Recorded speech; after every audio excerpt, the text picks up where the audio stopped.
এখন যেই সাকিবকে আমরা দেখি, ওর যে পরিবর্তন করবার যে আকাঙ্ক্ষাটা, সেটা খুব প্রবল। কি করে নিজেকে বারবার ভাঙবে, নিজের কাছে নিজের চ্যালেঞ্জ, সেটা একটা ব্যাপার। এবং ওকে আমার কাছে এমনিতে মনে হচ্ছে যে, মানে এটা আমাদের ছবি বলে না, ওকে আমার নিজের কাছে মনে হয়েছে যে ও হার না মানা একটা মানুষ।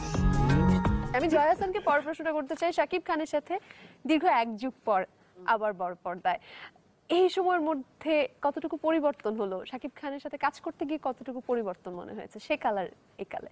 ও সবসময় পরিশ্রমী, কিন্তু এখন যেই সাকিবকে আমরা দেখি, ওর যে পরিবর্তন করবার যে আকাঙ্ক্ষাটা, সেটা খুব প্রবল। কি করে নিজেকে বারবার ভাঙবে, নিজের কাছে নিজের চ্যালেঞ্জ, সেটা একটা ব্যাপার। এবং ওকে আমার কাছে এমনিতে মনে হচ্ছে যে, মানে এটা আমাদের ছবি বলে না, ওকে আমার নিজের কাছে মনে হয়েছে যে ও হার না মানা একটা মানুষ।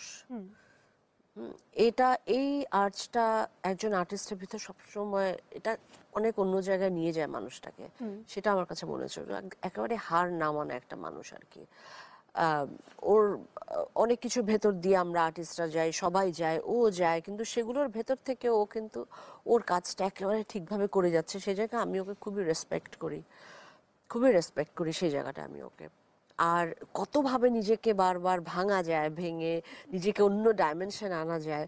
আমি জানি না যে এই স্পেসিফিক্যালি রায়হান রাফি আর শাকিল ভাইদের সাথেই ও এমন কি না, বাট আমি এখানে আমার একটা ওয়ান্ডারফুল, খুব ভালো একটা হয়েছে। মানে ও কখনো ক্লান্তি দেখিনি, কখনো একই জিনিস বারবার। এবং সবচেয়ে বড় কথা, ওর কাজ করবার সময় সেটের ভেতরে, ওর ভেতরে মানে ও একেবারে একজন আর্টিস্ট যেমন করে কাজ করে পুরোটা দিতে চায়, সেটাই ও দেয়। বাহ, দারুণ। এবং আপনার অভিনীত অন্য আরেকটা সিনেমাও এবার আসছে, এবং সেখানে আমরা মজার জায়গা দেখেছি, নিজেকে নিজে ট্রোল করছিলেন, এবং সেটা শাকিব খানের সেই মুভিরই তো ছিল মনে একটা জায়গা। হ্যাঁ, সেটা নিয়ে নিজেকে নিজে যে ট্রোল করা, এই হ্যাঁ, পুরো ব্যাপারটা কেমন ছিল? মানে এতদিন আমরা এই মিম ট্রোল এগুলো ফেসবুকে দেখেছি, সো ওটাকে কিভাবে নিয়েছিলেন?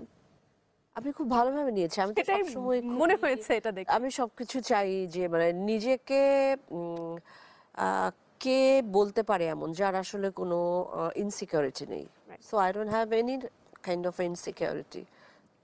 সো আমি এনজয় করেছি, খুবই এনজয়। সাবিলা, এবং আচ্ছা, যাই হোক, যদিও ওটা ওই ছবির প্রসঙ্গটা, ওটা আইডিয়াটা আমারই ছিল যে আমি এরকম করে করতে চাই। আচ্ছা, এবং এটা মনে হয়েছে যে একটা it was like a proper slap to the people যারা খুব বাজেভাবে নেগেটিভলি হার্শলি আমাদের করে। সব আর্টিস্টকে ট্রোল করে যারা। একদমই, সেটা নিয়ে দারুণ একটা কাজ হয়েছিল। আমরা সেটা দেখার জন্য অপেক্ষা করছি। সাবিলা, তোমাকে দেখা এটা তো ডেফিনেটলি আসলে আমার জন্য অনেক বড় একটা পাওয়া যে এরকম একটা রেকর্ড ব্রেক করতে যাচ্ছে, এরকম একটা সিনেমার অংশ